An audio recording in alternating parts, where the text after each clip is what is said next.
All right, welcome back to the Carl Jackson Show. President-elect Donald Trump reemerged as, I believe, the world leader with his visit to Paris, France at the Cathedral of Notre Dame. I want to go ahead and play this video clip for you, clip number 3. President Trump is back on the map.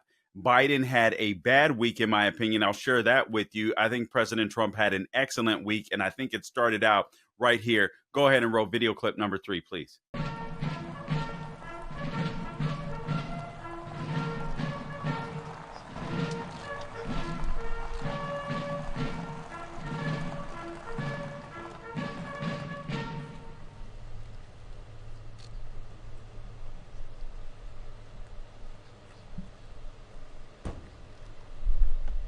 As you watch this video, I want you to consider the fact that President Joe Biden could have shown up to Paris. He did not.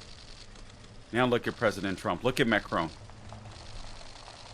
Look at Macron. Macron knows, look at his eyes. He knows exactly what's going on. President Trump has reemerged. President Trump is a dominant figure. President Trump is the world leader. Watch Trump. Trump will take a turn right here for the cameras. Macron, jocking him, follows his lead, realizes that he's not the man in this relationship. I love this. You know what I love about this? They didn't expect that. Emmanuel Macron didn't expect that. But President Trump, although he's not the president as of yet, he's still president-elect. And look at that, the handshake. I'm the authority here. I'm the strong country here. It's not to put France down. It's just to reassert America as the dominant force on the world stage. And I got to tell you, I want to play another video clip for you. Do you guys remember that old commercial, that Tootsie Pop commercial when you were a kid? If you're in Generation X, you remember this. Cut number 7, Gabe. Go ahead and roll that. Because Jill Biden, although we don't have the picture, was enamored with Donald Trump too. You guys may remember that. But when we were kids, we would watch this video. I want you to watch it real quick. Mr. Turtle, how many licks does it take to get to the Tootsie Roll center of a Tootsie Pop? I never made it without biting. Ask Mr. Owl. Mr. Owl, how many licks does it take to get to the Tootsie Roll center of a Tootsie Pop? Let's find out. Now, Carl, you're asking a question. Why would you go ahead and play this video when you're talking about Trump's visit to the Cathedral of Notre Dame? And the answer is simple. That video, in my opinion, illustrated Jill Biden in the way that she was looking at President-elect Trump. It's like she hadn't seen a real man or a real leader since her husband went senile. I mean, the lady looked like she was lusting after him, in my opinion. Like, how many licks does it take? Oh, never mind. Let's not go too far with that. But you get the gist. It was really weird. But nonetheless, you had Trump being friendly with some of the women there, including the First Lady Jill Biden. You had Trump reemerging as the world leader and the world recognizing that they're in check now with President Trump coming back in. The week has been amazing for President Trump, not to mention the fact that the tariffs are already working. The threat of tariffs are already working with Canada, with Mexico. I think China is paying attention to this, paying attention as well. So Trump's tariff tactics are working. Also, there was a good jobs numbers report earlier in the week, but that was even upstaged by Elon Musk and Vivek Ramaswamy visiting the Hill to take questions and answering questions of the senators. So even that good news, which would have been good news for the Biden administration, was overshadowed by Trump's Doge committee. It's absolutely amazing. And you have to consider the fact that Biden is still to this day taking incoming from his own Democrats because he flip-flopped, and we all knew he was going to do it. Guys, all of us in talk radio, conservative podcasting, knew the moment that Joe Biden said he would not pardon his son, that he was lying. Why? Because Joe Biden has been a perpetual liar. The guy is just a liar. We all know it. We all knew that we all knew that Joe Biden would do it. And I don't understand why it was such a surprise from the left. And I got to be honest with you, I'm not sure that it was a surprise when it comes to the left, as much as they want to pretend like it was a surprise, because it makes no sense to me. Everybody knew that Joe Biden was going to pardon his son. Why? Because by pardoning his son, and we've talked about this before, Joe Biden was essentially pardoning himself. That's why he offered a blanket pardon for his son that went back several years, over a decade, to make sure that he was covered from all the dirt that he was doing while he was vice president of the United States, using his crackhead son in order to enrich his family. But Trump's success, in my opinion, didn't stop there. Again, Trump reemerged, as in my opinion, this week as the world leader, and I believe the world has taken notice. He even went to the lion's den, if you will. Carl, what do you mean by the lion's den? Well, he was interviewed by Kristen Welker on MSNBC. You guys might remember some of the clips earlier, but I want to play a couple for you just to remind you and just to prove that Trump is in charge again. Video clip number 4, por favor, Gabe. Let me ask you about another group of people, the estimated 4 million families in America who have mixed immigration status. So I'm talking about parents who might be here illegally, but the kids are here legally. Your borders are. You're talking about separation. Yeah, well, I mean, there are two aspects to this. Your border czar, Tom Homan, said they can be deported together. Correct. Is that the plan? Well, that way you keep well, I don't want to be breaking up families. So the only way you don't break up the family is you keep them together and you have to send them all back. That's a novel concept to Democrats. Wait a minute. You mean you keep families together? You mean if families cross into the United States illegally, we send them back to their home countries? We would really do that? I mean, it's a novel thought for Kristen Welker, apparently, and for the liberal press. Let's go on. Video clip number 5. This is more of Trump with Kristen Welker, and this is a sign, too. At first, I got to admit, I really didn't like this, but the more that I think about it, Trump is going to be the president of every single American, and he wants to make sure that people are focusing on his policy, and he's showing that he's willing to go to anyone, any American, to win them over, and essentially, that is the job of the president.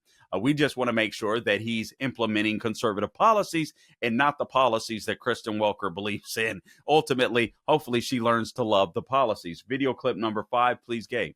Yeah. All evidence. Let me ask you this about It's January amazing. 6th. I wish you could be you have such potential. If you could be just non-biased, you hurt yourself so badly. I'm telling you. They deleted and destroyed all the evidence. Everyone knows it. And you slough it off like it doesn't mean anything. No, I'm just saying they deny it. That's all I'm saying. Kristen, if I did it, you would be standing up in that chair shouting at me. And you know what I'd do? I'd say, you got me. They have done something so illegal. They have a committee sworn to, and because it was so bad, the only reason they did it is because the testimony turned out to be in favor of me. So Trump, again, reemerges as a world leader. He doesn't relent here. January 6th, the persecution of many of these January 6th protesters, I will tell you flat out, I believe there does need to be a blanket pardon. And frankly, I know many of you might disagree with me, but I don't care at this point what crime they may have committed, some of them, because the vast majority of them were misdemeanors. You break a window at the Capitol building. I'm sorry, you don't deserve to spend 10 years in prison. Also knowing that there were basically UCs or undercovers, I don't know what you call them for FBIs, but that were in the crowd stoking the flames, if you will. And you had the vast majority of people on January 6th that day that were peaceful protesters, walked in and out of the Capitol, didn't mean any harm. The only person that was murdered was Ashley Babbitt, and she was murdered by Michael Byrd. And we now know that the Democrats worked in cahoots with the Capitol police officers to give that guy $160,000. He was angry because he felt like they didn't have his back. This is absolutely absurd. But I'm glad that Trump was strong there. Again, he emerged as the world leader while Biden still looks bad. And then we got some news that the Democrat Party is in complete and utter shambles with Biden in charge. As far as party ID is concerned, Biden and Harris have left the Democrat Party in such disarray that the Democrats had rejected Biden for 40 years. And there's a reason why. The Democrat Party has slipped to third place in party ID as a result of the Biden-Harris administration. This is news that you might not have heard this week. Basically, you have more, according to exit polls, these 2024 exit polls, 35% of voters identified as Republican. 34% identified as independents, 31% identified as Democrats.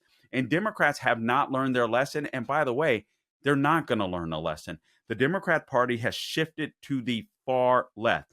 That's who's controlling the party right now. There's some infighting as to who's going to be the face of the Democrat Party, but I do have news for you. It will not be Barack Obama. The Democrat Party intends on kicking Barack Obama to the curb.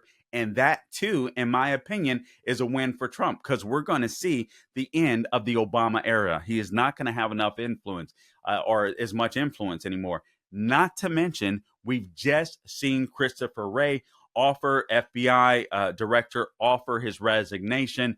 The house cleaning is coming. This is Christopher Wray stepping aside, knowing that a new era of law and order and real justice is coming.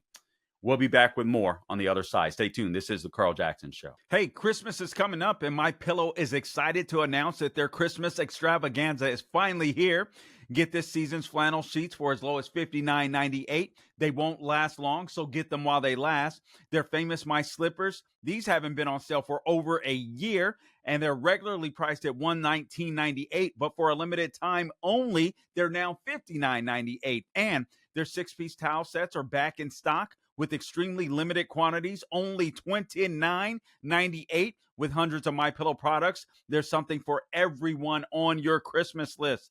From bathrobes, duvets, quilts, down comforters, and so much more. Go to MyPillow.com or call 800-858-0263 and be sure to use promo code Carl to save on all MyPillow products. That's promo code Carl, C-A-R-L.